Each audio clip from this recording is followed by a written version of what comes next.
সাংবাদিক ইলিয়াস ভাই আমাদের দেশের স্বাধীনতা যুদ্ধ নিয়ে খুবই কটাক্ষ করে কথা বলে, মুক্তিযুদ্ধ নিয়ে খুবই অপমান করে কথা বলে, অপমানজনক কথা বলে।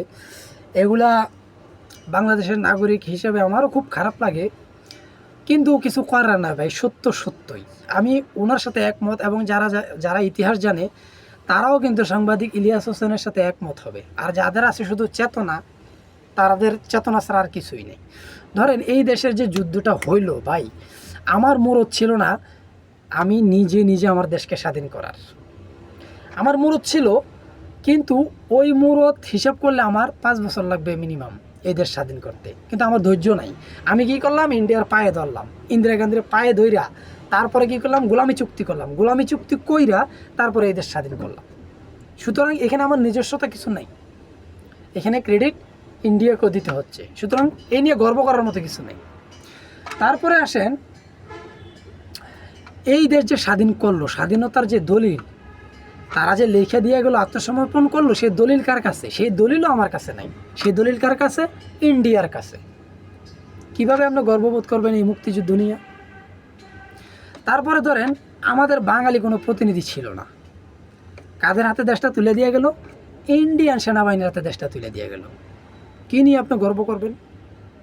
আচ্ছা, তারপরে আসেন, এই যে জাতীয় সঙ্গীত, জাতীয় সঙ্গীত বাংলাদেশ জন্মের আরও 60-70 বছর আগের লেখা, 60-70 বছর আগের একটা লেখা সঙ্গীত, একটা কবিতা, এটা নাকি এই দেশের জাতীয় সঙ্গীত।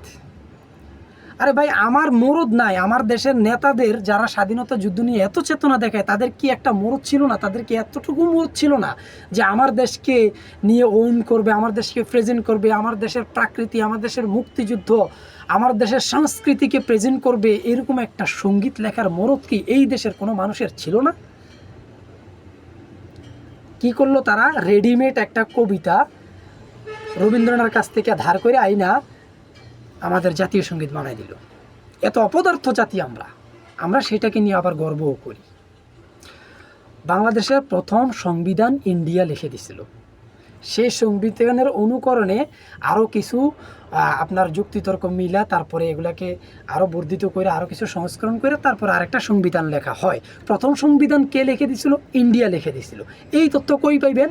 এই তথ্য পাইবেন আপনি আওয়ামী লীগ যুদ্ধ দিনের গল্প, বইটা কে লেখছেন? বইটা লেখছেন মহিউদ্দিন আহমেদ। উনি আবার বিএলএফের সদস্য ছিলেন, বিএলএফকে মুজিব বাহিনীর সদস্য ছিলেন। এই আচ্ছা, তারপরে ধরেন এই দেশের পতাকা, এই দেশের পতাকা যারা আজকে চেতনাবাজি দেখাইতেছে, এই দেশের পতাকা তারা ডিজাইন করে নাই। এই দেশের পতাকা কে ডিজাইন করছে জানেন? খালেদা আক্তার ভুলু। উনি হচ্ছেন বিপ্লবী একজন নেত্রী, সর্বহারা পার্টির। সর্বহারা পার্টির কার? সিরাজ শিকদারের। সিরাজ শিকদারের পরের স্থান, সামিউল্লাহ আজমি। সামিউল্লাহ আজমির স্ত্রী ছিল খালেদা আক্তার ভুলু। 60-এর দশকে উনি এই পতাকার ডিজাইন করে গেছেন। কই, আপনি তো এই খালেদা আক্তার ভুলুর নাম কখনো নেন না, কোনোদিন নেন না। সর্বহারা পার্টির এই সিরাজ শিকদারে কিন্তু প্রথম এই দেশকে স্বাধীন করার স্বপ্ন দেখছে 1960-এর দশকে। তারপরে স্বপ্ন দেখছে সিরাজুল আলম খান দাদাভাই, তারপরে স্বপ্ন দেখছে শেখ মুজিব, তারপরে স্বপ্ন দেখছে আপনার জিয়া রহমান। কিন্তু যারা প্রথম স্বপ্ন দেখছে তাদেরকে তো আপনি ওন করেন না। আপনি কি নিয়ে গর্ব করবেন?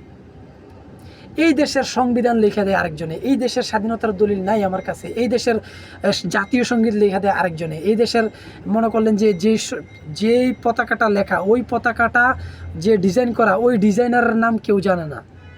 আপনি কি নিয়ে গর্বটা করবেন আমার বলেন?